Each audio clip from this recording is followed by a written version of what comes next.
Perfume బాటిల్పై ఈడీటీ, EDP, EDC అని రాస్తారు. వీటి అర్థాలేంటో తెలుసా?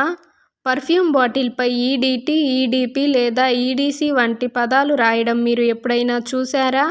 ఈడీటీ, ఈడీపీ, ఈడీసీ అనేవి పర్ఫ్యూమ్లోని సువాసన నూనెల పరిమళాన్ని సూచిస్తాయి.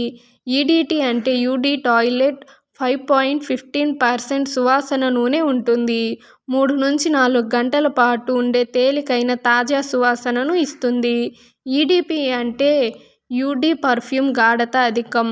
6-8 గంటలు ఉంటుంది. ప్రత్యేక సందర్భాల్లో వాడుకోవాలి. ఈడీసీ అంటే యూడీ కోలన్ 2.5% సువాసన నూనె మాత్రమే ఉంటుంది. రోజువారీ వినియోగానికి మంచిది. పార్టీలు లేదా ఈవెంట్ల సమయంలో ఈడీటీ, దీర్ఘకాలం ఉండే సువాసనకు ఈడీపీ, వేసవి కాలానికి ఈడీసీ సరైనది. Thank you for watching. ఇలాంటి మరిన్ని ఇంట్రెస్టింగ్ వీడియోస్ కోసం ఛానల్ని సబ్స్క్రైబ్ చేసుకోండి.